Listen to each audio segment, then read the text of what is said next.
we can feel and navigate that vibrationally any moment. If I'm feeling really good and I'm in my power and I'm feeling confident, I'm speaking up for truth, I feel good. It feels amazing. I feel connection to source. I feel like I'm channeling energy that I don't even maybe understand, but I'm ignited. I'm on fire.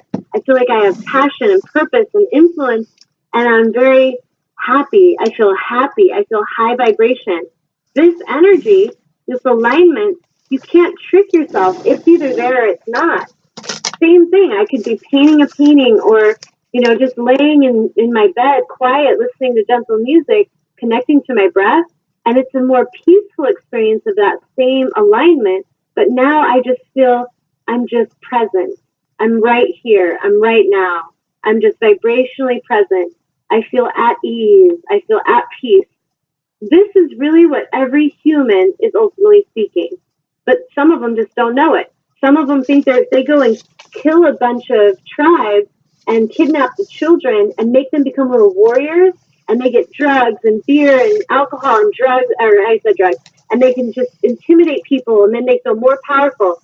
If they're honest, whenever that high comes down of that drug or that alcohol starts to fade or they don't have any more money, they start getting anxious again. They start seeking more. It will never stop. If you're a house mom and you are just bored and you don't feel you're living your purpose, you don't feel like you have power in your relationship, you feel ignored, neglected, you're going to go out and maybe you go shopping and you feel good while you're shopping for a little bit, like, ooh, I got all this stuff, I can get anything I want. And then you're hiding the receipts and you're hiding stuff and you're afraid and you've got freaking 20 grand in credit card debt.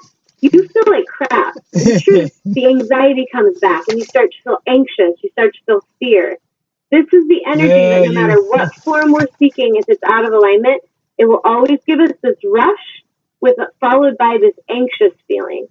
If you go right to the path and you're practicing conscious meditation and you're just connecting with breath, you're remembering your power, you're coming back to self, I promise you, the ultimate result of it, whether you get worldly riches or you don't, is you will feel at ease. You will feel peace. That anxiety, that fear will dissipate. It will go away. And this is what every human is truly wanting. You're right. Every one of you that's seeking in an external way, you truly want to feel the peace of source. You want to feel whole. You want to remember that you're loved, you're supported. And if each of us just woke up to that and practiced that, look at what would shift so quickly on the planet. Because the ones that are leading you to consume more are doing that because they feel they need to get more from you. The ones who are leading you to take more, they're doing that because they're taking. So if we really pay attention to who we're aligning with, because there will be humans that we find that are leaders to us, until we awaken, even I consider myself a very awakened, aware being, and I see leadership a lot. When I look out, I see humans that are in roles of leadership that I look up to. I have reverence and respect for. But I don't feel like, even if I have reverence and respect for, say, Oprah Winfrey or Nelson Mandela, do I feel like I have to go and blindly follow them or just do whatever they say? I look up to these beings because they live with integrity. They live with their power. They're looking out to find solution and to assist humans. And sometimes they get out of alignment. Sometimes they're human. They're spiritual beings having a human experience. And so they may have great moments of blissful connection where they're leading with influence and power. But then they could have moments where they've lost alignment and they're anxious and they're fearful. So the lesson of that is, if we keep seeking leadership externally, meaning like I have to be like a groupie to a rock star, it's like we slow down our own evolution. If someone comes and they hang out with me in a workshop and we're working on, talking about how do we become an empowered empath. We just had a workshop this weekend and we're talking about that. What does that mean? How do I really embody my power? I can be offering this workshop as a leader and assisting them in remembering who they are without ever having to be in an egotistical place of controlling them or in a place where I'm trying to bully them around energetically or cause them to attach to me in a codependent way. I feel this is something we have to really look at with leadership in all forms. If I am offering something to assist humans that are ready, I just invite, it's an invitation. And if they come in and they're ready for that, they're open, they're receptive. This is a beautiful co-creative experience together. We're co-creating beauty and peace and harmony and awakenness. Like we're awakening together. But if I, as a healer, imagine I offer things, but I'm trying to just codependently hook into people, and I want to control them. If they say, "Oh, I was thinking of, this other idea," and I'm just like, "That's wrong. It's not the right idea. You have to only do it this way," or I try to in some way intimidate them or cause them to feel like they're bad if they seek wisdom elsewhere, I become just as out of alignment as the other leaders that have probably wounded these ones to speak another way. So we've got to really look into how we participate in this game or how we shut it off. And I personally am so excited when I meet humans that are in roles of leadership that are not doing that. But I will say it's not that often. And I would love for it to be more often. And this is why my soul is like passion, burning experience daily is to liberate and assist in awakening souls who are ready to be those future leaders. I feel so many clients, like some of you watching today, so many humans that have struggled in some way. You've felt like you have gifts and you have wisdom and you have things to share, but you don't quite feel confident about it. You're not really fully embodying that.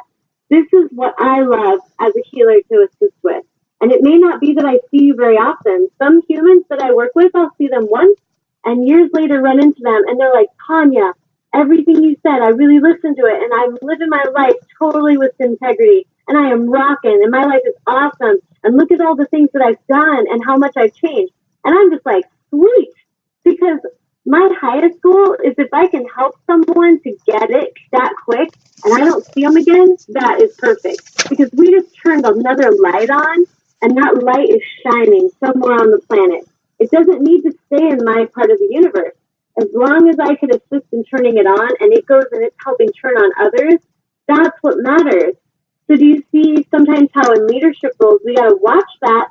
Because if I'm, say, like a personal trainer and I want to train you how to work out and how to be healthy, if my intention is to liberate you and to bring you the wisdom and information to be powerful and to really be have the integrity and the courage to lead and to take your own stuff, to be accountable, I am going to train you and teach you how to fish.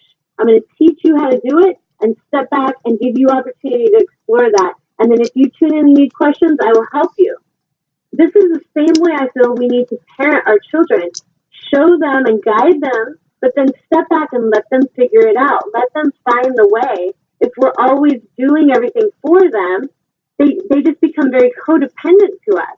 And this is what I've witnessed in children and families, businesses, government, education system. I see it with healers. I see people who go, "I got to go see that psychic every week because she said something bad might happen." And when I've heard clients say this to me, I met the psychic and she would always, and I'm tuning into them, and I'm just like, what do you feel about that? Like, if you really tune in, what do you feel about that? And they're like, "Well, this doesn't feel good, but I'm so afraid and I was really stressing and my life was so crappy, so I went to talk to them."